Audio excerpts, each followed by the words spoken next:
Syrian President Bashar al-Assad's forces seem to be gaining the upper hand.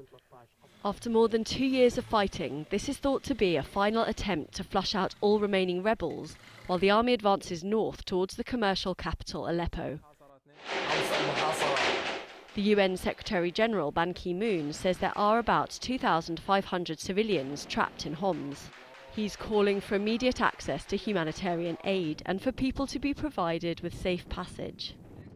And he's also appealing to the parties in Syria and their supporters to focus instead on the search for a political solution that remains the only way out of this tragedy. That political solution was discussed by Russian Foreign Minister Sergei Lavrov and US Secretary of State John Kerry in Brunei. It involves plans for a peace conference in Geneva to agree to a transitional government for Syria. But Kerry warned that it's unlikely to happen before September. We narrowed down some of the options with respect to the potential of that conference. We both agreed that that conference should happen sooner rather than later. Lakhdar Brahimi, the UN and Arab League peace envoy, has been talking to US and Russian delegations since the summit was suggested in May.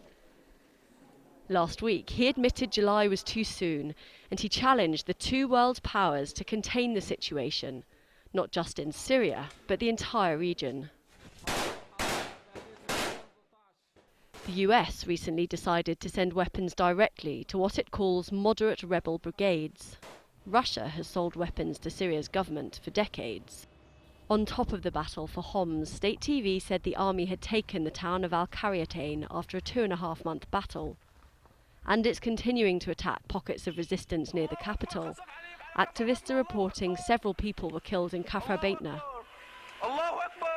With Syrian government forces appearing to gain strength and the opposition divided, many more Syrians are likely to die before Russia and the US finally get all sides to the negotiating table in Geneva.